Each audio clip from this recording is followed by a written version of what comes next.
Йохан Вольдемар Янсен родился в местечке Вяна-Вяндра в 50 километрах от города Пярну в семье мельника.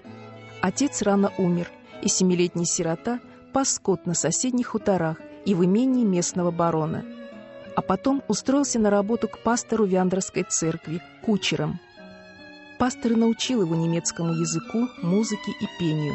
Сирота оказался на редкость способным, все схватывал на лету, и в приходском училище был лучшим учеником, а еще пел в церковном хоре, у него был хороший голос.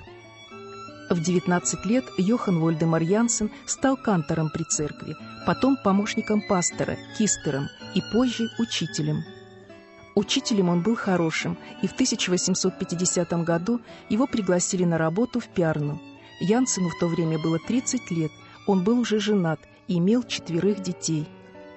Вяндра для него уже слишком маленьким местом стал, потому что он вырос, и он был уже весьма знаменитый, когда он здесь в округе, когда он сюда приехал. Этот дом построен в 1850 году. Это построено как школа. И это первая школа на этой стороне реки. Здесь не было города, здесь жили рыбаки, это был поселок рыбаков. И здесь построили такую школу и пригласили из Вяндра учителем и руководителем школы Йохан Вольдемар Янсена. Обучали детей в новой школе 4 года, однако кто-то заканчивал ее за 3 года, а кто-то учился и 6 лет. Каждое утро они начинали пением здесь. Вы видите, здесь за спиной у меня гармоника стоит. Он играл гармонику, и они пели такие духовные песни. Здесь они изучали математику, учились правильно писать, изучали немецкий язык. Руководитель школы Янсен, он жил в этом же доме. Здесь рядом кухня, там еще есть комната для детей, там и есть комната для гостей, и там спальня.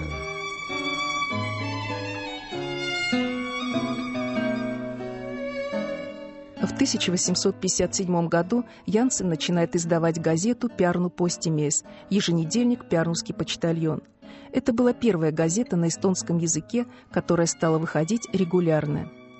До этого Янсен дважды ходатайствовал о разрешении на издание газеты, но правительство Николая I отказывало ему. Более либеральный Александр II дал разрешение, но не Янсену, а издателю и владельцу типографии Борму, немцу по происхождению.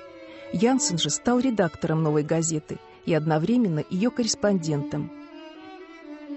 И вот в этой первой, газете он обращается к читателям: «Дорогой эстонский народ».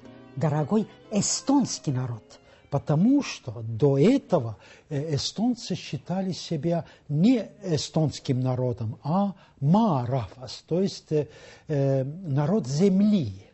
Потому что они были связаны с землей, и они жили в деревне, и чтобы отличать, то есть от немцев, которые называли сакси, то есть они жили в городах или в усадьбах. А эстонцы, они считали себя маарафас, народ земли. Но обращение Янсена, означало, что к этому времени уже появилось эстонцам национальное самосознание. То есть они осознали себя как эстонцы. За несколько лет в газете сформировалась четкая программа, упор на национальное самосознание эстонцев, осуждение германизации, призыв к выкупу крестьянами хуторов, полную собственность, пропаганда образования. Газета давала и множество полезных советов и рассказывала о том, что происходит в стране и за границей. А сам Янсен писал для своей газеты, кроме всего прочего, дидактические истории. Вот одна из них. Человек нашел рубль, серебряный рубль там на дороге, и мучился. Что делать этим рублем? Кому теперь принадлежит этот рубль? Можно ли положить его в карман? Нельзя, поучал читателей Янсен. Этот, который нашел этот рубль, должен был найти того, кто потерял, и вернуть рубль. Это было правильное дело. Янсен был талантливым редактором и журналистом. Скоро его газета стала очень популярной, и не только в Пярну. Спустя 5 лет у нее было более 2000 подписчиков. Для того времени очень значительное число.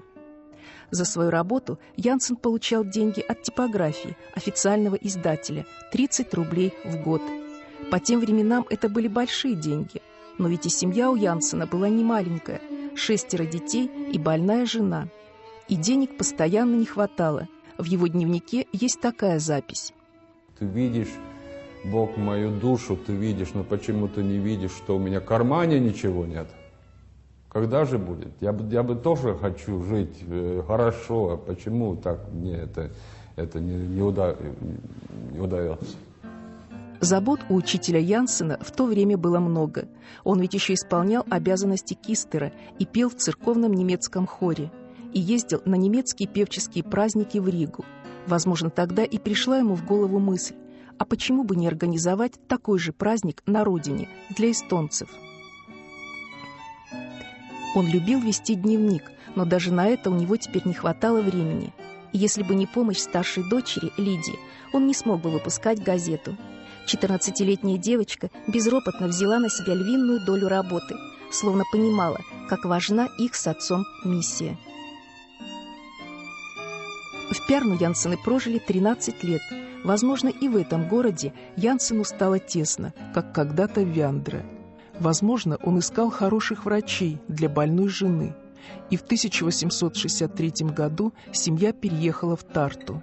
Начался новый, необычайно плодотворный период в жизни Йохана Вольдемара Янсена. Он стал первым профессиональным эстонским журналистом. Он издавал и редактировал новую газету «Eesti Postimees» «Эстонский почтальон». Эта газета стала рупором национального движения. С ней сотрудничали Крейцвальд, Якоб Хурт, Карл Роберт Якобсон, Йохан Кёллер. Пярнуский учитель и журналист стал видным деятелем национального движения, одной из самых ярких фигур эпохи Пробуждения. Он жил все-таки для народа. Это было как вызов, как он сам пишет, что если тебе природа дала способности, тогда это надо развивать, это надо отдавать, потому что это дар Божий. А в 1865 году Янсен основал хоровое общество Ваннемойне, и началась подготовка к проведению первого всеэстонского певческого праздника. В 1867 году у губернатора Лифляндии попросили разрешения провести в Тарту эстонский певческий праздник. Губернатор думал 2 года, но разрешение дал, ведь праздник был связан с важной датой. Полвека назад в Лифляндии было отменено крепостное право. Первый всеэстонский певческий праздник состоялся в 1869 году. В нем приняли участие 46 мужских хоров. А собралось ведь 15 тысяч из всех сторон Эстонии. Вы думаете, 3 дня надо было ехать на лошади до Тарту. Там тогда еще праздник 3 дня, тогда еще 3 дня обратно ехать надо было.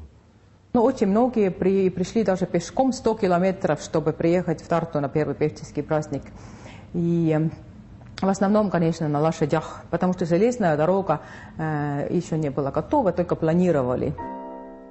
Многие из участников этого праздника впервые покинули свой хутор, впервые попали в город. И впечатления были очень сильными.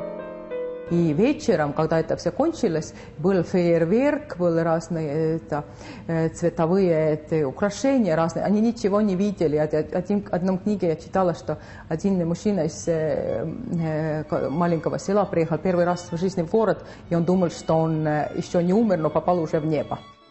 В репертуар первого всеэстонского певческого праздника были включены и 2 песни на слова дочери Янсена, Лидии Койдула «Моя отчизна, любовь моя» и «Тебя любить до самой смерти».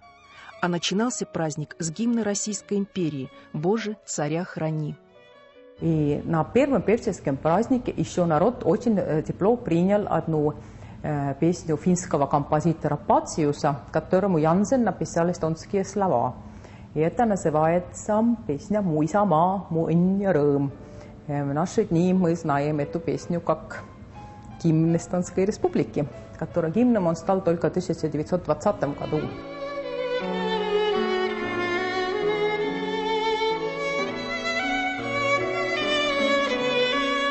За один месяц до первого певческого праздника Йоханну Волдемару Янсену исполнилось 50 лет.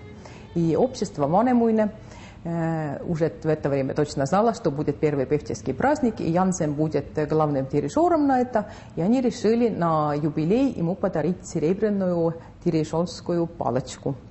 И первый раз тогда он дирижировал с этим. Это было, когда это шествие как раз шло туда на певческий праздник, они остановились на Ратушной площади и пели там одну песню. Вот это первый раз использовали эту серебряную палочку. Лидер национального движения 60-х годов XIX века, в 70-е годы Янсен отошел от радикального его крыла. Раскол национального движения привел и к расколу в журналистике. Его причиной было разное отношение к аздзейскому особому порядку и задачам национального движения. В это время бывшие соратники упрекали Янсена в том, что он, получив от немецкого дворянства материальную поддержку, необходимую для издания газеты, шел с ним на компромиссы. Но вдумайтесь в эти слова. Если бы некий человек знал, как другому человеку приходится вышагивать по яичной скорлупе, то этот некий стал бы меньше задирать того, другого человека. Если мы задним числом посмотрим, то это его героическая жизнь. Он смог создать газету, сохранить газету и передать газету. Так что мы от одного человека хотим? У нас есть олимпийские рекорды. Один раз в жизни он бежит, один раз получает золотой медаль, больше никогда ничего не делает. Или напишет одну всего песню, и уже он знаменитый. Но Янсен сделал так много и для всего эстонского народа. Я думаю, что зря его на деньги не поставили. Я прям шок.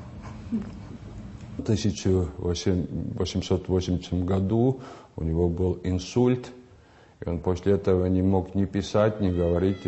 Очень трудно, он так жил 10 лет.